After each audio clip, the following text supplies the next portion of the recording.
kung gusto nyo ng matibay na basketball shoes. Curry shoes, mabibili lamang sa halagang 2,100 pesos. I-click lamang ang link sa comment section. Jalen Green, unstoppable sa third quarter, 30 puntos, bubuhatin ng season ng Rockets. Zach LaVine, halimaw sa preseason, parang itutuloy na ng Lakers. Clay may sagot na sa pisikalan ni Draymond Green at ng Warriors. Tinalo ng Houston Rockets ang San Antonio Spurs sa score na 129-107. Sa laro na ito, 6 na players sa Rockets ang gumawa ng double figures. At salamat sa kahangahangang performance ni Jalen Green na siyang nanguna sa scoring sa team na may 30 puntos. At ang 17 points, mga kaibigan, ay nakuha niya sa ikatlong quarter ng laban. To do so this season. Skip past to Jalen Green, led the Rockets to score the other night. We're talking about playing fast. Green pulling back. 3 for the Rockets in this. He's in it. Fun group on the floor right now. Nobody can get it. Watch it. Jalen Green taking his time. I know you can't come up and guard. And again, the more Red swings it to a wide open Jalen Green. He's got 16. When you get corner, again, the Rockets swing it, the extra pass, the open shoot. He didn't play a whole lot for the Spurs to start last season as Green cuts and rebounds as well. So good showing tonight by Jabari Smith Jr. There. here's the thing. 5 of 8 from downtown, and with that, has Green comes around that pick. He's hot, wants another one. You don't want to help. A real good quarter, and Jalen Green, look at the separations and the swish. He's feeling it. He's got Sumunod naman si Alperen Sengun na gumawa ng 21 punto at 12 rebound. Ang dalawa ay inaasahang mangunguna sa team at sasalba sa taon ng Rockets sa paparating na season, kasama sina Fred VanVleet na gumawa ng 15 puntos at Dillon Brooks na may 12 puntos sa laro. Samantalang sa Spurs, si Steven Castle ang nanguna sa scoring na may 16 na puntos, Malaki Branham na may 15 puntos. Sa ibang balita naman, ang Los Angeles Lakers ay mayroong maraming kakulangan sa kanilang roster at limitado ang kanilang mga paraan para punan ang mga ito. Ang trabaho ni Rob Pelinka ngayong season ay hanapan ng solusyon ang mga kakulangan at tila may ilang plano na siya sa isip. Sa mga pangalang maaaring targetin ng Lakers kapag nagdesisyon si Pelinka na punan ang mga butas sa kanilang roster, patuloy na binabanggit ng mga league sources sina Kyle Kuzma ng Washington, Cam Johnson at Dorian Finney-Smith ng Brooklyn, Walker Kessler ng Utah, Bruce Brown ng Toronto, at iba pa ayon kay Anthony Irwin. Isang pangalan rin na sinasabi ng mga league sources na bantayan ay si Zach LaVine na maganda ang ipinakita sa kanyang pagbabalik mula sa surgery noong nakaraang taon. Ang pagbabalik ni LaVine ay natabunan ng mas pinakahihintay na pagbabalik ni Lonzo Ball, ngunit maganda ang ipinakita niya para sa Bulls sa limitadong minuto. Sa panalo nila sa 124-123 versus Timberwolves, umiskor siya ng 19 points, may 5 rebounds at 4 assists. Hindi lingid sa marami na gustong umalis ni LaVine mula sa Bulls matapos ang kanilang sigalot noong nakaraang season. Ang mga taon ng pagkatalo ay lumikha ng kaguluhan sa locker room at ang kawalan ng kasiyahan ni Zach ay nagdulot ng toxic na kapaligiran sa buong koponan. Pinilit ng Bulls na ipagpatuloy ang laro sa kabila nito, ngunit naging malaking abala ang issue na humadlang sa kanilang season. Kahit na sinikap ng Bulls na humanap ng angkop na trade para kay LaVine, hindi sila nagtagumpay at sisimulan niya ang season na nakasuot pa rin ng uniforme ng Chicago Bulls. Sa ngayon, mukhang muling susubukan ng Bulls na i-trade si LaVine bago ang deadline at tiyak na makikinig ang Lakers sa mga offer. Si LeBron James, 39 na taong gulang, ay nangangailangan ng lahat ng tulong na maaari niyang makuha upang makamit ang ika-5 kampyonato. At matapos ang isang summer na walang gaanong galaw mula sa front office, tumitindi ang pressure sa kanila na gumawa ng aksyon.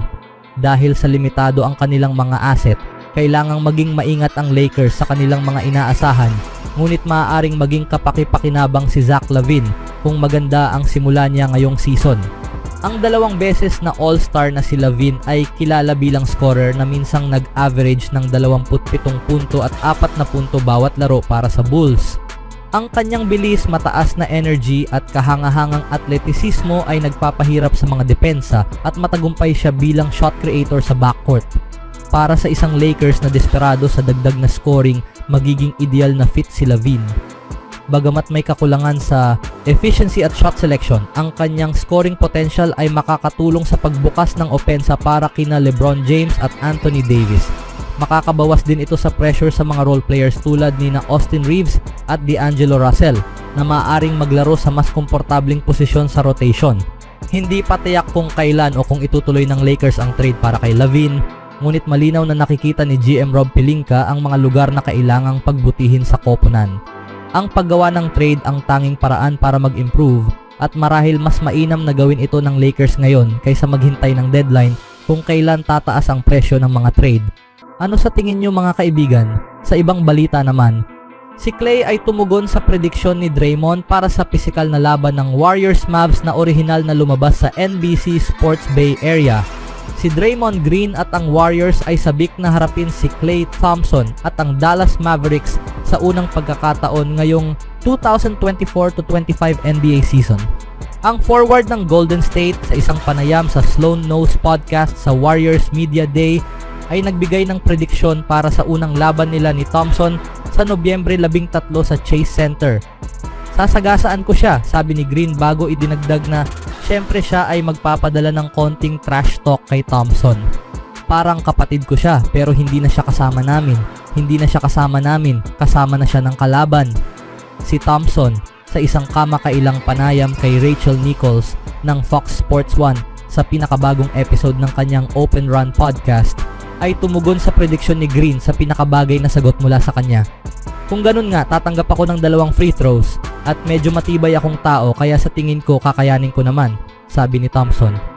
Alam ni Thompson na magiging kakaiba ang unang pagbabalik niya sa Chase Center, ngunit naniniwala siyang mawawala ang kakaibang pakiramdam kapag nagsimula na ang laro. Malamang na magiging kakaiba sa simula, pero kapag nagsimula na ang laro at nagsimula na akong tumakbo, magiging basketball na lang ulit ito at buti na lang naging matagumpay ako sa shooting sa arena na yon, kaya sana magpatuloy ito, dagdag ni Thompson. Masarap ang pakiramdam na bumalik na may mga kasama. Malamang maraming emosyon sa simula pero kapag dumaloy na ang kompetitibong galaw, gagawin ko na ang lahat para manalo. NBA clearly wanted to rip the Band-Aid off quickly because you play the Warriors just a couple weeks into the season. What do you think it's going to be like to play Golden State for the first time? And have you heard that Draymond said, I'm going to run through his chest about playing you? Well, if so, I'll take two free throws, and I'm a pretty tough guy, so I think I can handle it. But it's probably going to be a little weird at first, but once the ball tips up and I start running around, it's just going to be basketball again. And luckily, I've had great success shooting in that arena, so hopefully that translates. And then feels good to be going back with some reinforcements though. So probably be a lot of emotions at first, but then once the competitive juices start flowing, I'll be just trying to do everything to win. Si Green at ang matagal ng kakamping si Steph Curry ay walang ibang nararamdaman kundi pagmamahal kay Thompson at ganoon din ang nararamdaman ni Thompson para sa kanila. Ngunit sa araw ng Nobyembre 13 at sa hindi bababa sa 2 laban pa sa mga susunod na buwan, si Thompson at ang Mavericks ay magiging kalaban ng Warriors. Anong masasabi nyo dito mga kaibigan?